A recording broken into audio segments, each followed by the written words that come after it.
Hi guys, what's up? Welcome back to the channel. I'm so excited about this video because in today's video I'm going to be sharing my journey in the UK so far, and as we go I will be discussing the key challenges I faced and the lessons I learned through them, and also towards the end I would cover how I got a sponsored job in the UK as recent as last month. So it's going to be quite interesting. Let's not waste any more time and let's just quickly get into this video. So let me start from the beginning, okay? So one of the key challenges I had, me and my mother were really concerned about finding a safe accommodation for me to live in. They naturally had this concern for me that I should move to a place which is also safe, reliable, trustworthy, and I'm taken well care of there. As I started this process of finding the accommodation, I also found that how stressful it is to find an accommodation, as stressful as finding the right course, right university, right? And it's so common to get scammed by real estate agents here. And also there could be, landlord issues, there could be unexpected bills that you have to pay. So it's really important to book the accommodation through a trusted website like Amber. The rooms come with great amenities like Wi-Fi, study desks, laundry rooms, and inclusive bills. You also have like cooling off period wherein if you decide to cancel, you can cancel it with getting full refund. There is no visa, no pay protection. Additionally, the best thing is that some of the properties also accept international guarantors, which is so good if you don't have any connections who are UK based, so you can use Indian guarantors as well in these properties. Amber's booking executives take care of everything. All that is left for you is to just move in. Literally, through Amber Plus you can also get post move-in support, which is so reassuring. And the thing is that you can also get £50 cash back if you book through my referral link, which would be mentioned in the description below. So make sure you check them out. Just go in my description below, click that link, and if you find any property that you think could be the one for you, just book it through my link and you can enjoy £50 cash back after you make the booking. And if you have any questions regarding the accommodation, you can drop me a comment and I will make sure that I answer you. Okay, so now moving on to my journey in the uni. So I did Masters in Financial Technology from the University of Exeter. I've also made a full course review video. So for MSc FinTech at the University of Exeter, you can find it just above. You can see a detailed review that I've made, everything about the course. And the next challenge that I found was finding a part-time job. Luckily, I came in a bit early to the UK because at that time that there was COVID and you had to come say few weeks before so that you can quarantine and then you can join the university. So I came in a bit early. I actually came in earlier than any of my peers. So there was no one in the accommodation also. I requested the accommodation to give me the room 2 days before actually the lease started. So I was the only one for a few days in the accommodation, and ever since the first day I started applying for the part-time jobs. I used platforms I will just put some platforms on the screen that you can use to find a part-time job. Particularly Indeed was the one that helped me, and I think what worked for me, and this is the lesson number one, what worked for me was coming earlier than everyone else, because some people they come in, they take time to settle down, they are not looking for part-time jobs, they're just settling down and they take a few days. But if you can just start as soon as possible, you would have some sort of edge over the others. Okay, so I started applying for the job in June 2022 and I was due to get graduated in September 2022. Now in that course in time, luckily I got a job and it was an internship at a small company. So I think I was very lucky that I got this internship with zero experience to my name. Otherwise, it's very difficult to land a job, especially in this current job market, right? The real struggle actually starts when you get graduated, okay? What happened, my job was based in London, so I had to move to London and my lease got over in Exeter. So I left my part-time job, I left my house in Exeter, and then I moved to London. And my job didn't start then, okay? So I think I moved in, say, about in September, and my job was about to start in October or November, around that period, okay? I did not even have the offer letter then. Okay, I just got an accepted letter and I did not have an offer letter. So I did not know what exactly the date would be, and I just, out of excitement, I just got shifted to London, and actually did not find any house in London also. So I just moved to an Airbnb for 2 weeks, and I thought, yeah, वहाँ पे रह के, I'll find it, I'll go do in-person viewings, because I wanted to see in person what house I want to move into. So I was very excited. Okay, let's go. And I was living in the Airbnb for 2 weeks, and the 2 weeks got over. I did not get a house in London, and then it was a very stressful period wherein I was struggling to get a house, even though I had a full-time job. But I did not have the offer letter to prove that I am employed. So I was not employed, did not have a house. I was stressed as hell.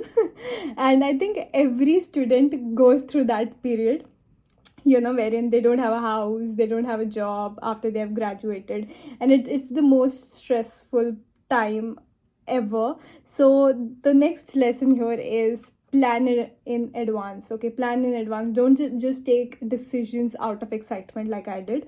Don't move to an unknown city before you have fixed the house. If you want to see it in person, just make few visits there, select your house, confirm it, and then only move, because a new city is, it's unknown city, and then you don't know things about an unknown city. And London being London, it's it's huge, and it's filled with international people, so you don't have any help, you don't know anyone here. So I would suggest stay in the local city that you're already in, because in Exeter I knew a lot of people, I had friends, it was easier for me to get a house there as compared to in London.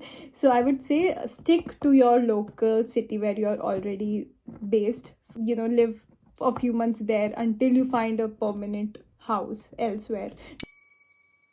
Okay, so I started my internship, and they are a very small company, so they did not have any sponsor license, so they cannot sponsor me. So the only option I had was to apply for a PSW, and that's what I had in mind also. Okay, let's go for PSW. So I applied PSW, got the PSW. So for the people who don't know what PSW is, so it's a 2-year post-study work visa. So you get 2 years to stay in the UK. It's also called graduate visa, and it's mostly self-funded. So when I paid, it was around £2,000, but now it has increased to £3,000 because the IHS fee has increased. And then I was with them for 2 years, worked with them, but I never really stopped looking at the job market. I always had one eye on the job market, what's going on and how it is. And at that point in time when I started working, the job market, like, it just crashed. There were rumors about recession in the UK. There was not many jobs coming on the portals, and it was really bad. It still is. It is said that it's recovering, but I still see the job market, there are not many jobs, the employers are not willing to sponsor. It's very chaotic at the moment.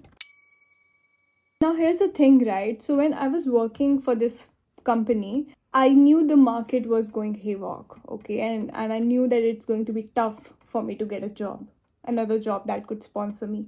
So I actually started focusing more on my current role, basically focusing on delivering value and creating outcomes. And what happens is, in most of the companies, especially smaller companies, retaining you is cheaper than hiring someone new. They'll have to spend a lot of money and resources training them, and then hiring them, and then spending some time with them to teach them the skills that you already have built so far. So it becomes really cheaper to retain you. But with the sponsorship, it is still there, there is cost and time and effort involved, but it's still, I believe, it's, if you're giving certain value, it's still preferable that they retain you. So what I started doing was, I started measuring all the outcomes of the task or work that I was doing. So if I was doing, say, X task, how is it impacting the revenue? How is it impacting any key metrics that the business is measuring? The reason why I was doing this was because when the time comes when they have to take a decision of sponsoring me or not, I would have quantifiable data points that I could show them that how valuable I am. And I think these 2 years that you get on PSW are so important, because, and this is the next lesson, right? The 2 years that you get in your PSW, you should focus on building your experience, creating outcomes, creating value, finding your USP.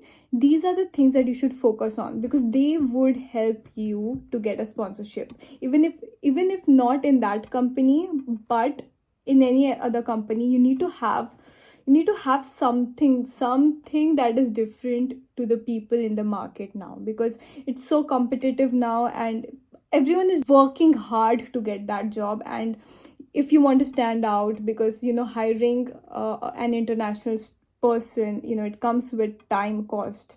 If they are giving you a sponsorship, so you have to prove them that you are worth it. And that's why this really helps to stronger your pitch. Next lesson is also that you should focus on making and building relationships.